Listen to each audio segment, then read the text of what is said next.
Cumprimento a todos os meus irmãos com a paz de Jesus.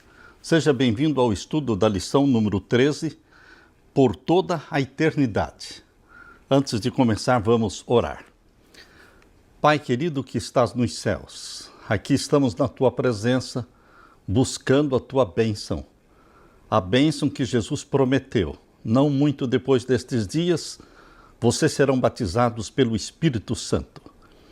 Pai amado, em nome de Jesus, reivindicamos esta promessa de Jesus. É em nome de Jesus, pelos méritos de Jesus, derrama sobre nós o Espírito Santo. Amém, Senhor. Por toda a eternidade. O verso áureo: Amados, agora somos filhos de Deus, mas ainda não se manifestou o que havemos de ser. Sabemos que, quando Ele se manifestar, seremos semelhantes a Ele, porque haveremos de vê-lo como Ele é. 1 João 3, verso 2. Este é um verso que nos conforta, que nos anima, que nos dá esperança, porque diz aqui, nós somos filhos de Deus, diz aqui, mas ainda não sabemos exatamente como vamos ser. Mas sabemos que quando Ele se manifestar, quando Jesus voltar, nós seremos semelhantes a Ele. Quando você olha para a ressurreição de Jesus Cristo, que ressuscitou em glória, nós podemos entender que nós seremos semelhantes a Ele. Seremos homens e mulheres glorificados com corpos espirituais. O que o futuro está reservando para você, meu querido irmão, minha querida irmã? O que vem pela frente?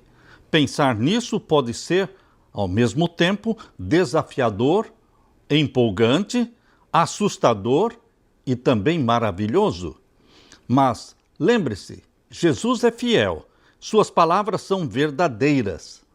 Haverá, sim, tempos turbulentos, a Bíblia chama de angústia, qual nunca houve, mas será num curto período de tempo, meu querido irmão.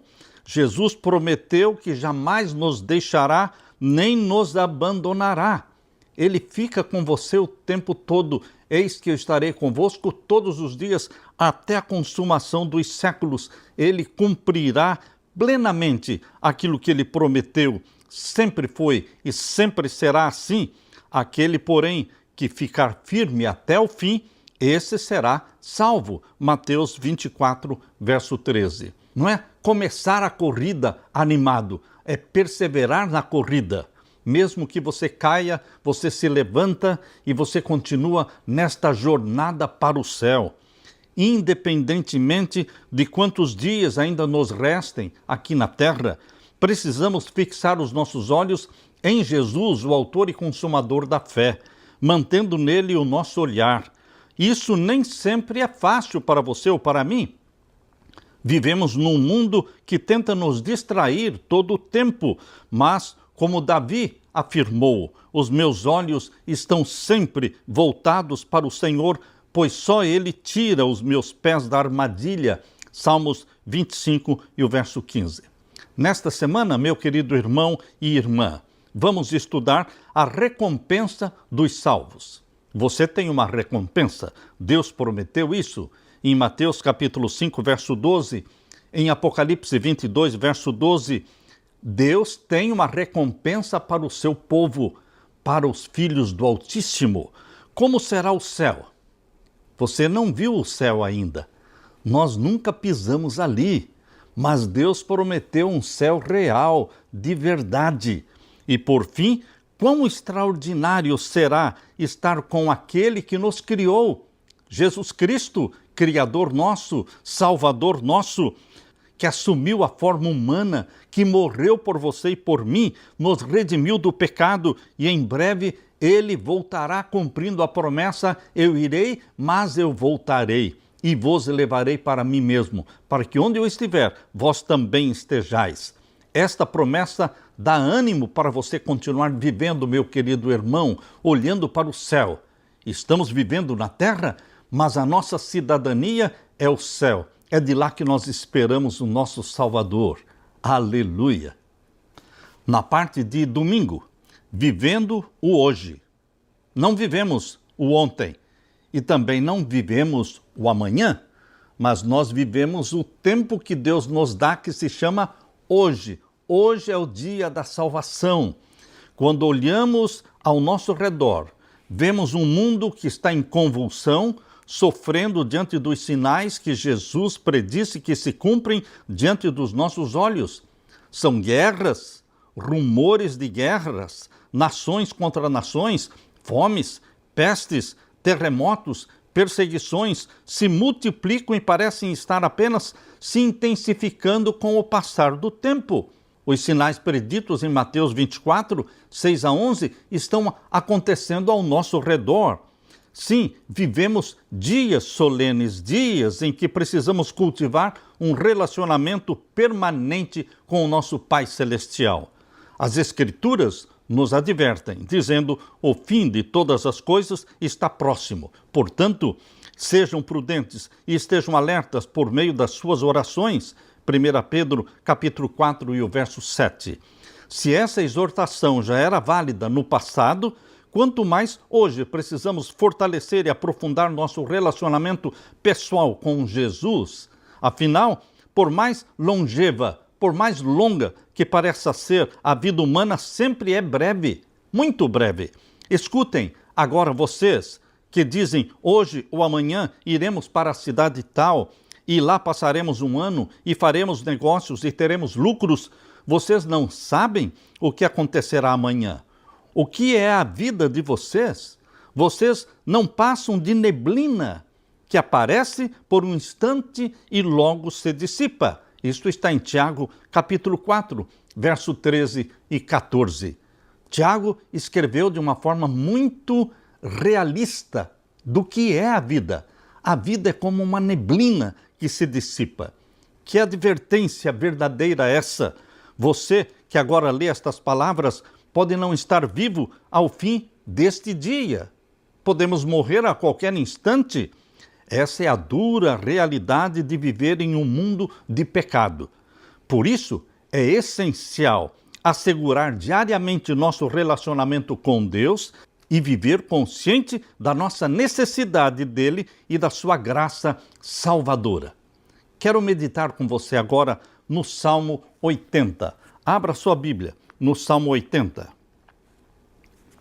Principalmente os versos 1 a 3. Leia comigo.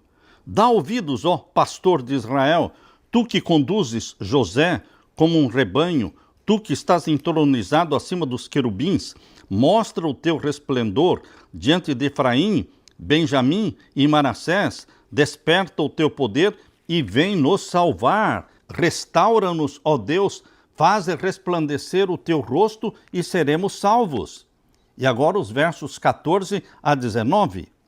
Ó Deus dos exércitos, volta-te, nós te rogamos, olha do céu, vê e visita esta vinha, protege o que a tua mão direita plantou, o ramo que para ti fortaleceste, foi cortada, foi queimada, pereçam os nossos inimigos pela repreensão do teu rosto, seja a tua mão sobre aquele que escolheste, sobre o filho do homem que fortaleceste para ti, e assim não nos afastaremos de ti, vivifica-nos e invocaremos o teu nome, restaura-nos, ó Senhor, Deus dos exércitos, faze resplandecer o teu rosto e seremos salvos. Este Salmo 80 deve refletir a minha e a sua experiência pessoal. Todos nós precisamos de reavivamento em nossa vida. É fácil cair na rotina, na monotonia, ou até esquecer o que Deus já fez e continua fazendo por nós. Mas cada cristão fiel, ainda que em meio a lutas, pode orar como o salmista orou: restaura-me, ó Senhor, Deus dos exércitos, faze resplandecer o teu rosto e eu serei salvo. Quando aceitamos o que Jesus fez por nós, lá na cruz, e o que Ele está fazendo por nós no santuário celestial, quando sabemos que os nossos pecados foram perdoados e que estamos cobertos por sua perfeita justiça, recebida pela fé, então podemos ter a certeza da salvação em Jesus Cristo. A certeza da salvação em Jesus Cristo nos traz tranquilidade, segurança, serenidade. Satanás quer que você viva na incerteza da salvação. Mas Jesus Cristo quer que você viva uma vida plena, de certeza de que Ele morreu, Ele ressuscitou, Ele perdoa os seus pecados, e aquele que vem a mim, disse Ele, jamais eu lançarei fora. Você veio a Jesus, você pertence a Jesus, você vive o dia de hoje em comunhão com Jesus Cristo, então você está salvo. Uma vez confessando os nossos pecados, não vivendo na prática de pecados conscientes, conhecidos, nós estamos salvos. Perdão é sinônimo de salvação. Meu querido irmão, viva o dia de hoje plenamente alegre, feliz, com Jesus Cristo, confiando no sangue que nos purifica de todo o pecado. Aleluia! Na parte de segunda-feira, face a face, você e Jesus poderão se ver face a face muito em breve. Quando Jesus voltar do céu, nós seremos arrebatados para o céu e nós vamos ver o nosso Salvador Jesus face a face. Nós vamos ver o nosso Pai pela primeira vez. Veremos o rosto do nosso Pai. Correremos para os braços do Pai. Seremos abraçados pelo nosso Pai. Nós o veremos face a face. Fomos criados para viver perto de Deus. Em Gênesis capítulo 2, verso 7, diz que nós fomos feitos do pó da terra. E Deus, nesse caso, Deus Filho, Ele é o Criador, Ele é o Verbo que fez todas as coisas, o Deus Filho. Ele soprou nas narinas de Adão o fôlego de vida e ele foi feito alma vivente. Existe uma intimidade muito grande entre você e Deus, porque nós somos criaturas de Deus, mas nós somos mais do que criaturas de Deus. Por quê? Quando abraçamos a Jesus como Salvador, nós somos gerados pelo Espírito Santo, nascemos da água e do Espírito. E então passamos a ter a natureza santa e espiritual de Jesus. O Espírito Santo gera em nós essa natureza santa e espiritual de Jesus e ele implanta em você a mente de Jesus. Por isso você tem uma intimidade muito grande com Jesus Cristo. Queridos, desde que a humanidade caiu em pecado, lá no Jardim do Éden, Deus fez tudo para restaurar o relacionamento que foi rompido. O Senhor colocou a eternidade no coração do ser humano, sem que este possa descobrir as obras que Deus fez desde o princípio até o fim. Eclesiastes 3:11. Presta atenção neste verso. Eclesiastes 3:11. Deus colocou a eternidade no coração do ser humano. Nós, seres humanos, somos carentes daquele que é o eterno. Nós fomos criados para a eternidade. O pecado foi introduzido como um intruso e através do pecado veio a morte, mas nós não fomos criados para o pecado e não fomos criados para a morte. Nós fomos criados para a eternidade. Eclesiastes 3:11. Deus colocou a eternidade no coração do ser humano. Por isso, nós desejamos o céu, a vida eterna. Meu querido irmão, isso foi implantado por Deus. Somos parte, sim, do grande conflito entre o bem e o mal que se desenrola ao nosso redor. Conflito este que se desenrola dentro da nossa mente. Nós estamos com este conflito dentro de nós, porque dentro de nós existe a natureza pecaminosa que herdamos por nascimento geneticamente dos nossos pais, e existe a natureza santa espiritual gerada pelo Espírito Santo em você. Existe este conflito entre o bem e o mal. Mas o mal não é eterno. Ele surgiu com Satanás e vai desaparecer quando Satanás for queimado no lago de fogo e enxofre. Ele vai se tornar cinzas. O mal não é eterno. O bem é eterno. Prevalecerá o bem por toda a eternidade. O conflito entre o bem e o mal já foi definido, porque Jesus já esmagou a cabeça da serpente. Aleluia, meu querido irmão. Nós estamos neste conflito, mas nós sabemos que a vitória pertence a Jesus Cristo. E se estamos em Cristo, estamos com o vencedor.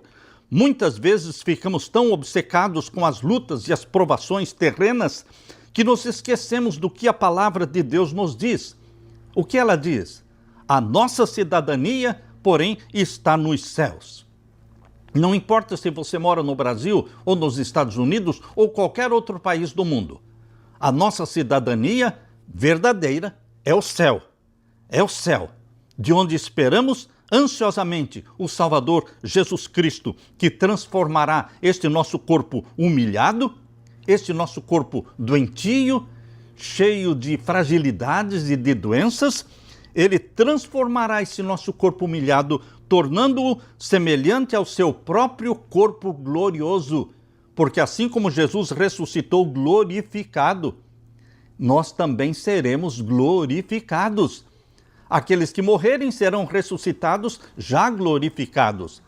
Mas aqueles que não morrermos, se permanecermos vivos até a volta de Jesus, nosso corpo humilhado será transformado em corpo glorioso, como o de Jesus Cristo, em vida, sem passar pela morte. Aleluia! À medida que o mundo se aproxima do fim, sabemos que um dia uma pequena nuvem, do tamanho da mão de um homem, surgirá no céu. Quando ela se aproximar, veremos nela alguém semelhante ao Filho do Homem, tendo na cabeça uma coroa de ouro e na sua mão uma foice afiada. Isto está em Apocalipse 14, 14. Jesus virá acompanhado por milhões e milhões de anjos. E mais, além dos anjos que acompanham Jesus, nós teremos também uma multidão de santos glorificados que já estão vivendo no céu. Lembrem-se, uma multidão ressuscitou com Jesus, saindo do túmulo depois da ressurreição dele. As primícias dos mortos já foi ressuscitada e já subiu ao céu. Lá em Apocalipse capítulo 19 diz que Jesus Cristo voltará montado num cavalo branco, mas ao redor do cavalo branco de Jesus existem milhões de cavaleiros montados em cavalos brancos, vestidos com a vestimenta branca, branca e resplandecente, que é a justiça dos santos. São santos de Deus que já estão no céu. E que, assim como os milhões de anjos descem com Jesus na segunda vinda, também um exército montando cavalos brancos acompanha Jesus Cristo, que lidera esse exército, porque Jesus Cristo vem montado num cavalo branco. Meu querido irmão, então não são somente os anjos que descem do céu quando Jesus Cristo vier em poder e glória, mas os santos glorificados que estão no céu. Não sabemos os nomes deles. Quais nomes você sabe de santos de Deus que já estão no céu? Somente Moisés, Enoque e Elias. E os demais? Aquela multidão de onde Deus escolheu 24 anciãos para auxiliarem Jesus Cristo nos trabalhos do santuário celestial.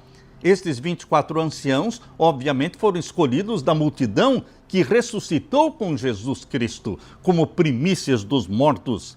Quando Jesus Cristo descer do céu, com poder e glória, todo olho o verá. Isso está em Apocalipse 1:7.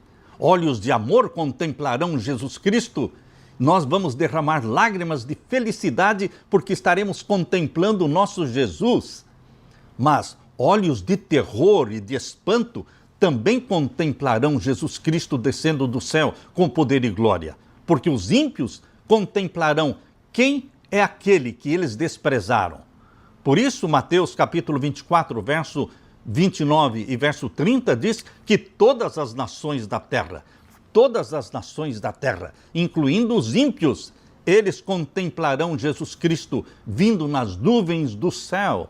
Só que a glória de Jesus Cristo fulmina os ímpios e eles morrem, queridos. Mas esta glória que brilha do rosto de Jesus Cristo, esta glória, quando incidir sobre os santos de Deus, os transforma de mortais para imortais, de corpo humilhado para corpo glorificado. A glória é a mesma que vem do rosto e dos olhos de Jesus. Fulmina os ímpios, mas transforma os santos do Altíssimo. Meu querido irmão, Esta é a bendita esperança que nós temos. O que vai acontecer quando Jesus voltar? Abra sua Bíblia agora na primeira carta de Paulo aos Tessalonicenses, capítulo 4.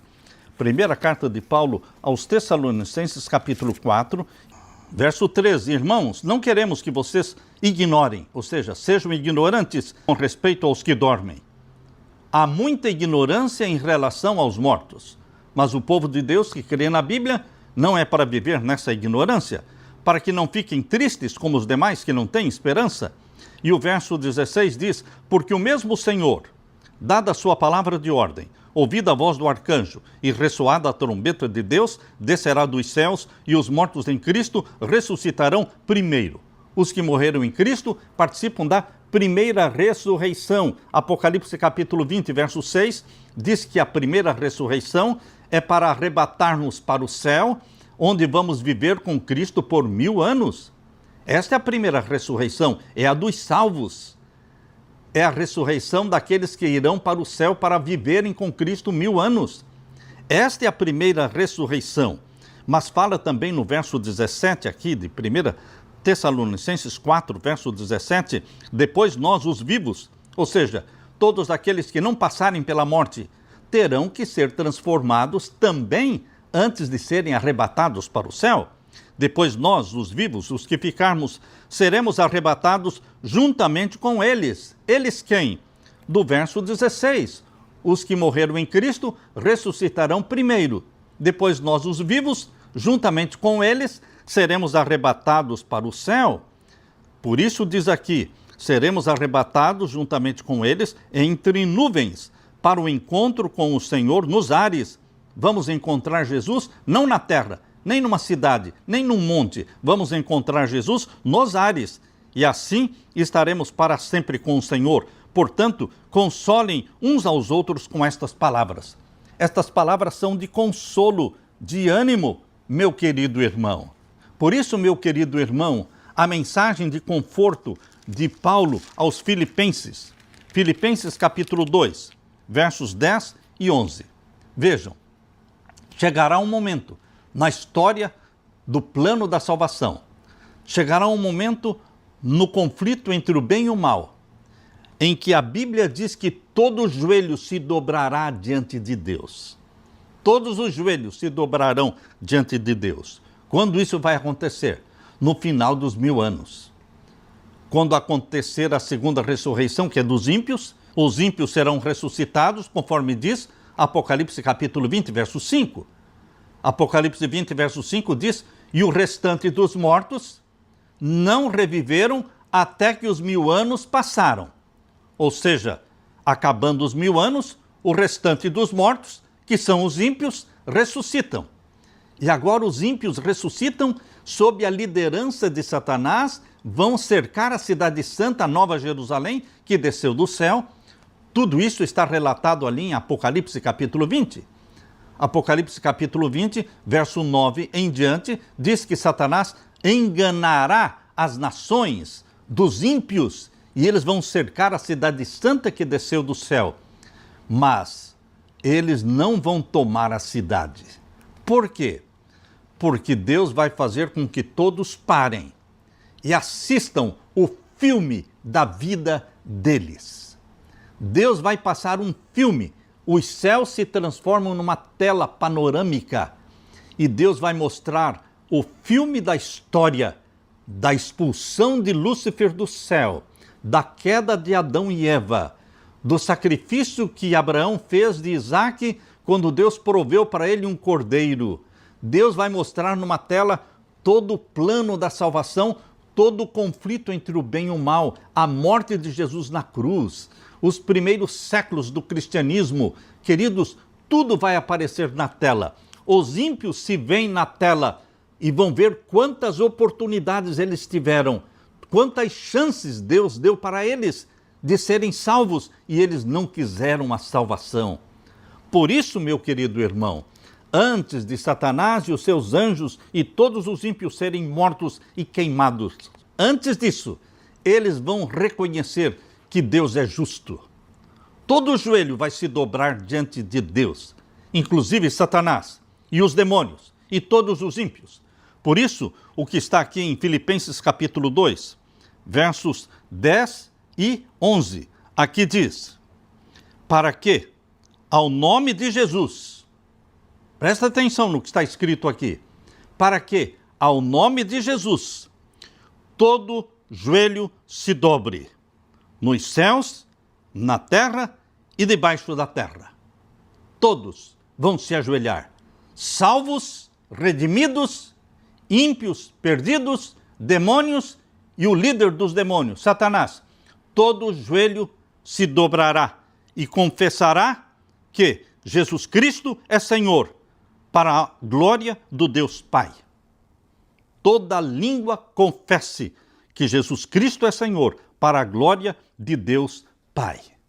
Meu querido irmão, para você e eu dobrarmos os nossos joelhos, nesta ocasião, no final dos 1000 anos, será com muita alegria que vamos confessar que Jesus é o Senhor da glória. Mas Satanás, os demônios e os ímpios vão confessar que Jesus é o Senhor da glória e que Deus é justo, com pesar, com muito espanto, porque eles já estão sentindo o calor do lago de fogo e enxofre, porque eles vão ser queimados no lago de fogo e enxofre. Meu querido irmão, Deus tem preparado para aqueles que amam a Jesus Cristo um céu. Lá nós vamos viver face a face na presença do nosso Deus. Que verdade extraordinária! Um dia veremos Jesus, nós veremos Jesus face a face, ouviremos sua voz e confessaremos que Ele é o Senhor, aquele sobre quem lemos, aquele a quem oramos, de quem falamos aos outros, aquele por quem o nosso coração anseia, nós o veremos face a face. Podemos ter plena certeza, porque Deus é fiel e as suas promessas são verdadeiras. Cada provação suportada, tudo fará sentido quando contemplarmos o seu rosto glorioso. Contemplaremos a sua glória. Abra sua Bíblia em Apocalipse capítulo 22 e o verso 4. Aqui diz: contemplarão a sua face, e na sua testa terão gravado o nome dele. Você contemplará o rosto de Jesus, o rosto do Pai, e nós vamos viver na presença do nosso Deus. Aqui diz no capítulo 22, verso 3, nunca mais haverá qualquer maldição, nela estará o trono de Deus e do Cordeiro, os seus servos o adorarão, contemplarão a sua face e na sua testa terão gravado o nome dele. Então já não haverá noite e não precisarão da luz de lamparina nem da luz do sol, porque o Senhor Deus brilhará sobre eles e reinarão para todo sempre. E o que você diz, meu irmão? Aleluia, glória a Deus. Na parte de terça-feira, a noiva. A noiva é a igreja do nosso Senhor Jesus Cristo. A noiva é composta por todos os que amam a Jesus Cristo e foram comprados pelo sangue de Jesus Cristo. Mas a Bíblia também diz que a Nova Jerusalém é a noiva de Cristo. Será porque a Bíblia fala que a Nova Jerusalém é a noiva de Cristo? O que é que Deus valoriza? Pedras preciosas? Ruas de ouro? Muros de diamantes? Não, queridos. O que Deus valoriza são almas preciosas compradas pelo sangue de Jesus Cristo. E o que torna a Nova Jerusalém tão preciosa, chamada de noiva de Jesus Cristo, é porque dentro da Nova Jerusalém está a noiva de Jesus Cristo. Dentro da Nova Jerusalém estão homens e mulheres, os santos do Altíssimo comprados pelo sangue de Jesus Cristo. Portanto, a noiva de Jesus Cristo, que é a sua igreja, e a Nova Jerusalém, que é a cidade do Deus vivo. Há um intercâmbio entre essas duas noivas, a noiva comprada pelo sangue de Jesus Cristo e a noiva que é a cidade santa preparada para aqueles que amam a Deus. É ali que estará o trono do Pai e o trono do Filho. É ali que vamos nos reunir de sábado em sábado para adorar a Deus. E de lua nova em lua nova estaremos ali participando da festa da lua nova, comendo do fruto da árvore da vida. Queridos, quando João estava exilado na ilha de Patmos, o apóstolo João recebeu a visão da nossa reunião eterna com Deus. Abra sua Bíblia e vamos ler em Apocalipse capítulo 21. Apocalipse capítulo 21, vamos ver então os versos 9 até o verso 11. Aqui diz: Então veio um dos 7 anjos que tinham as 7 taças cheias dos últimos 7 flagelos e falou comigo dizendo: Venha, vou mostrar-lhe a noiva, a esposa do Cordeiro. E ele me levou no espírito a uma grande e elevada montanha e me mostrou a cidade santa, Jerusalém, que descia do céu, da parte de Deus, a qual tem a glória de Deus. O seu brilho era semelhante a uma pedra preciosíssima, como pedra de jaspe cristalina. Tinha uma muralha grande e alta com 12 portões, e junto aos portões 12 anjos. Sobre os portões estavam escritos nomes, a saber, os nomes das 12 tribos dos filhos de Israel. 3 portões se achavam a leste, 3 ao norte, 3 ao sul, 3 ao oeste. A muralha da cidade tinha 12 fundamentos, e sobre estes estavam os 12 nomes dos 12 apóstolos do Cordeiro. Aquele que falava comigo tinha por medida uma vara de ouro para medir a cidade, os seus portões e a sua muralha. A cidade tinha a forma de um quadrado de comprimento e largura iguais, e mediu a cidade com a vara, e tinha 12.000 estádios. O seu comprimento, largura e altura são iguais. Mediu também a sua muralha, e tinha 144 côvados pela medida humana que o anjo usava. Meu querido irmão, aqui João, em visão, está descrevendo a Nova Jerusalém, onde está o trono de Deus. Esta Nova Jerusalém é o santuário celestial, porque a Bíblia fala que esta Nova Jerusalém é o tabernáculo de Deus. Lembre-se, o primeiro tabernáculo foi aquele construído por Moisés no deserto. E agora Deus está falando do verdadeiro tabernáculo, que Deus construiu, não o homem. O apóstolo Paulo, em Hebreus, capítulo 8, fala deste verdadeiro santuário, construído por Deus e não pelo homem. E este verdadeiro santuário é a Nova Jerusalém, porque é ali que está o lugar santo e o santíssimo, porque ali está o trono de Deus. E diante do trono de Deus está o altar de incenso, onde Jesus ministra a favor dos pecadores. É ali que ele intercede diante do Pai. Queridos, a Nova Jerusalém é o tabernáculo de Deus. Capítulo 21 de Apocalipse, capítulo 21, verso 3. Então ouvi uma voz forte que vinha do trono e dizia: Eis o tabernáculo de Deus com os seres humanos. Não precisamos fazer conjecturas, não precisamos ficar inventando coisas. Não, queridos, vamos crer no que a Bíblia diz. O santuário celestial é real, ele existe. E a Bíblia diz que o santuário celestial é o tabernáculo de Deus, onde está o trono de Deus.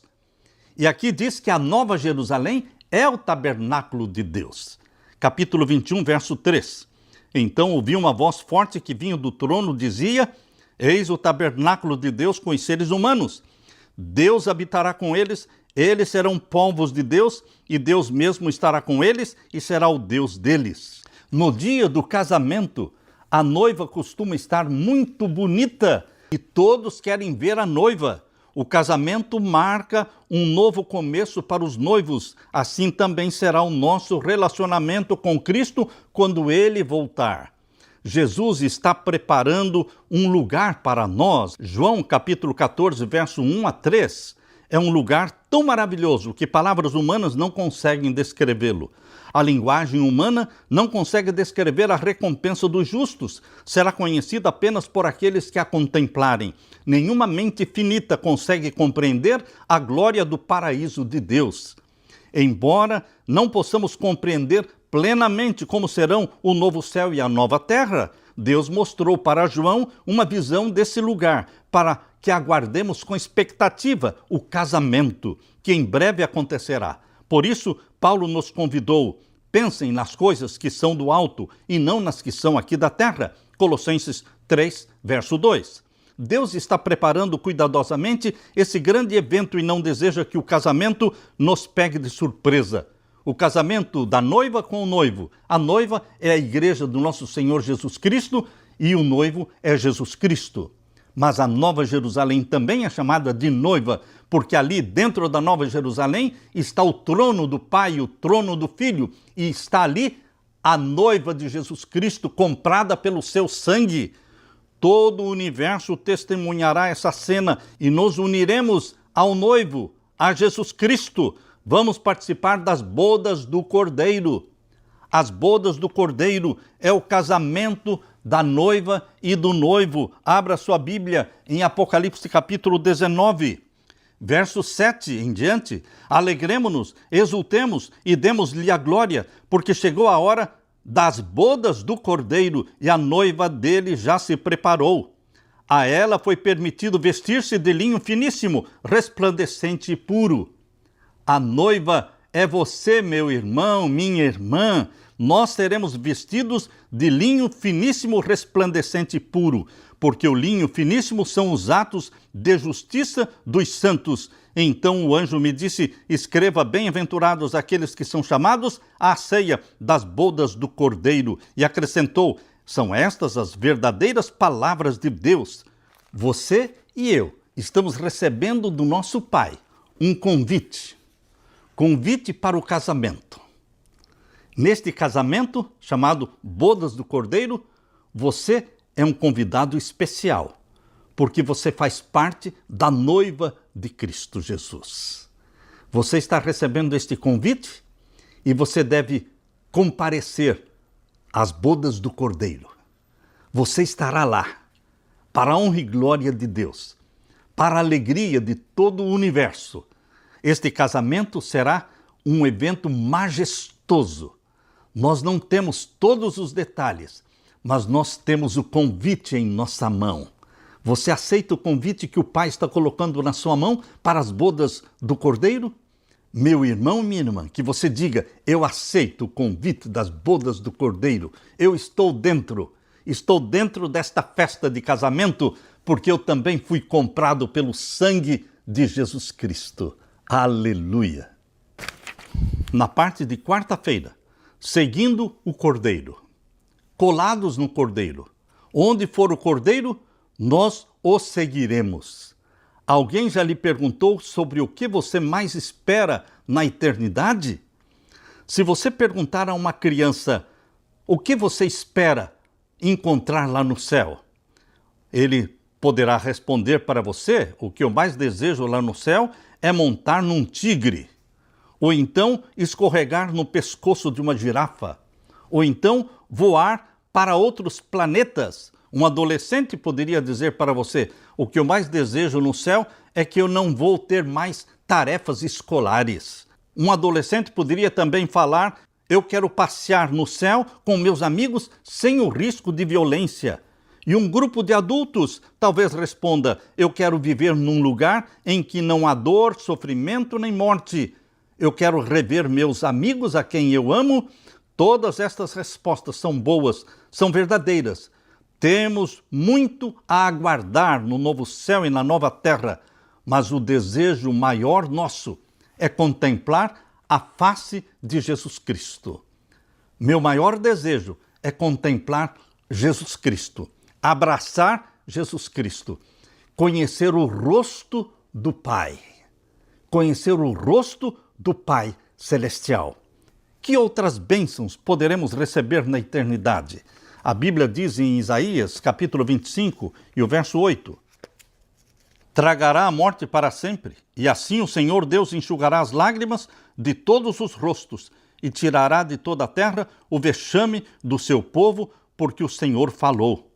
Naquele dia se dirá: eis que este é o nosso Deus, em quem esperávamos, e ele nos salvará. Este é o Senhor a quem aguardávamos, na sua salvação exultaremos e nos alegraremos. Que bênção podermos contemplar o rosto do nosso Deus e falarmos: este é o Deus a quem aguardávamos. Na sua salvação nos regozijaremos. Apocalipse capítulo 7 também, abra sua Bíblia, Apocalipse capítulo 7 e o verso 17. Aqui diz: pois o Cordeiro que está no meio do trono os apacentará e os guiará para as fontes da água da vida, e Deus lhes enxugará dos olhos toda lágrima. E agora, Apocalipse capítulo 21 e o verso 4. Aqui diz: e lhes enxugará dos olhos toda lágrima, e já não haverá mais morte, já não haverá luto, nem pranto, nem dor, porque as primeiras coisas passaram. São as promessas de Deus que nos confortam. A maior de todas as bênçãos do céu será ver Jesus, agradecer Jesus, face a face contemplá-lo por tudo que ele fez por nós neste mundo de pecados. Derramaremos diante de Jesus nossa adoração e louvor para nos salvar. Ao entregar-se por nós na cruz, vamos dizer o que está em Apocalipse 5, verso 12. Digno é o Cordeiro que foi morto de receber o poder e a riqueza e a sabedoria e a força, a honra, a glória e o louvor. Queridos, João Batista apresentou Jesus como Cordeiro de Deus e 2 dos seus discípulos seguiram a Jesus. E nós faremos o mesmo. Eles seguem o Cordeiro por onde quer que ele vá. Apocalipse 14, verso 4. Mas, para desejar seguir Jesus Cristo no céu, precisamos primeiro segui-lo aqui na terra. Temos que ser seguidores de Jesus na terra hoje, para um dia sermos seguidores de Jesus na eternidade.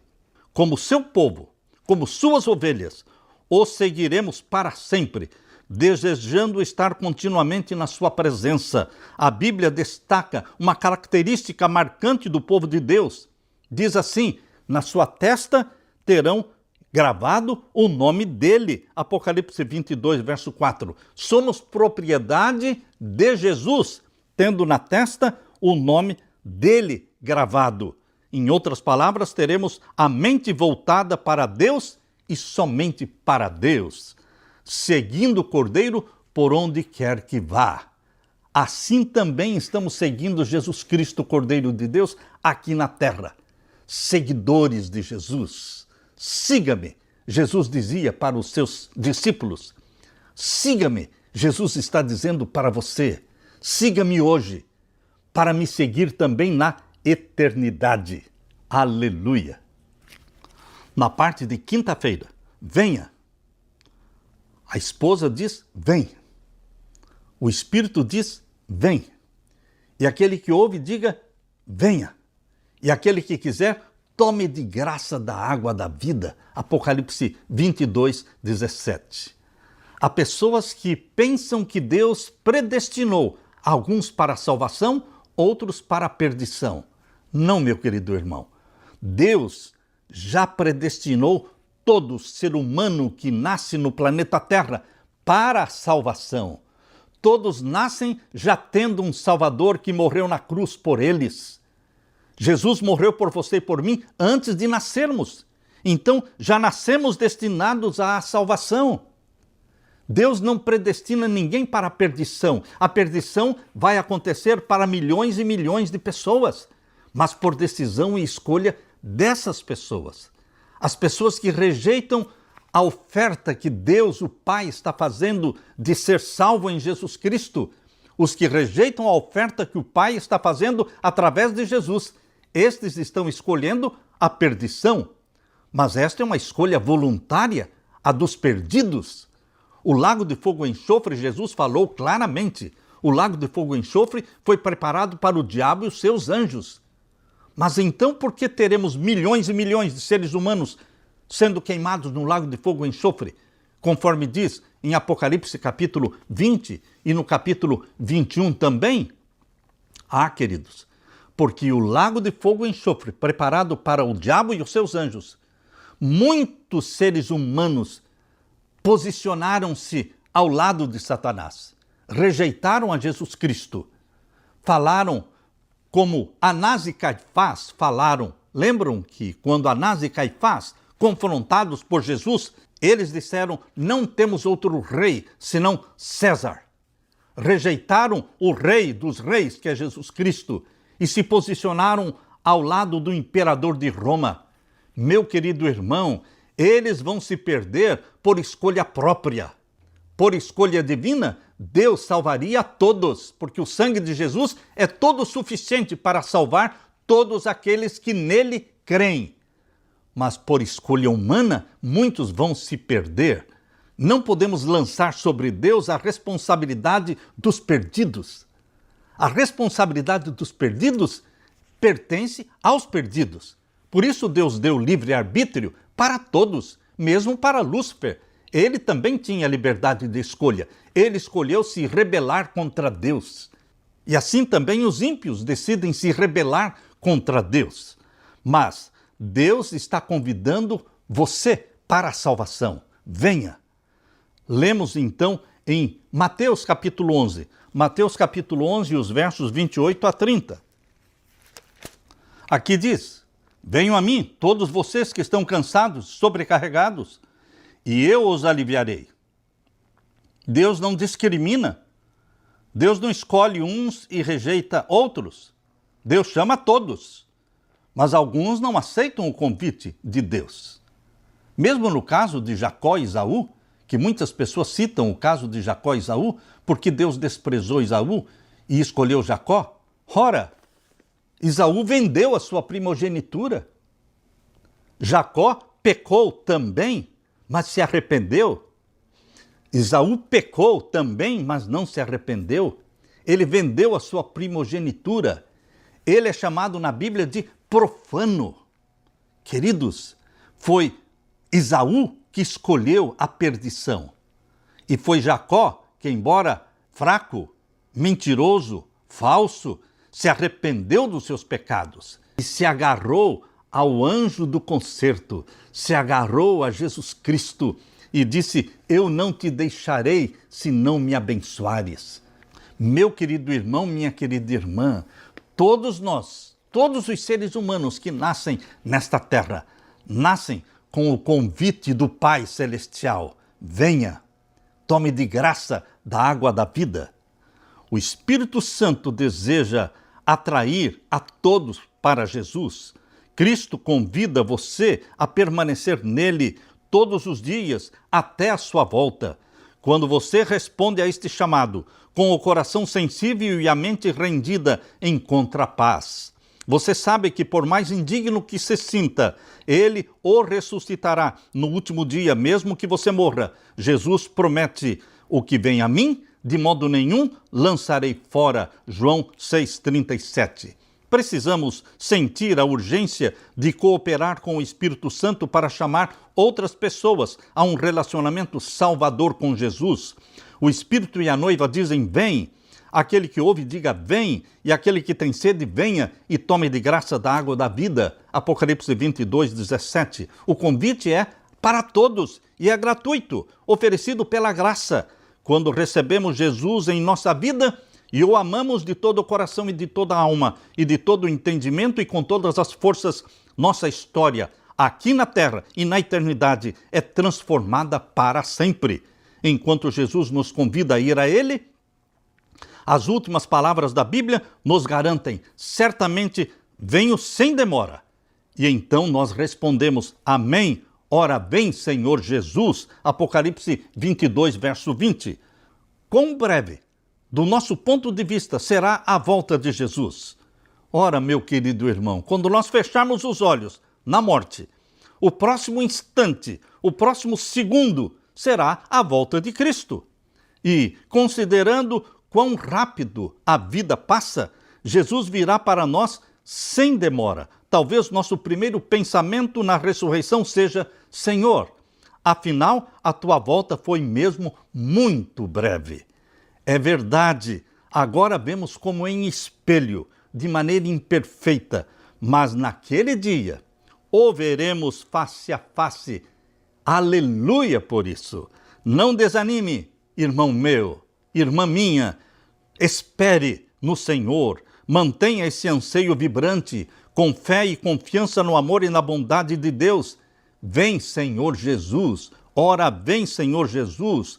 Ore agora mesmo pedindo uma fé que persevere, fé que o leve a entregar-se completamente àquele que morreu por você e que em breve virá buscar você.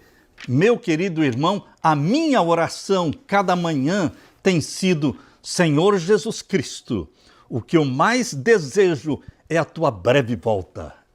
Volte logo, meu Jesus. Esse é o meu maior desejo. Mas, querido Jesus, a minha maior necessidade é o batismo do Espírito Santo. Batiza-me, vive em mim, Santo Espírito.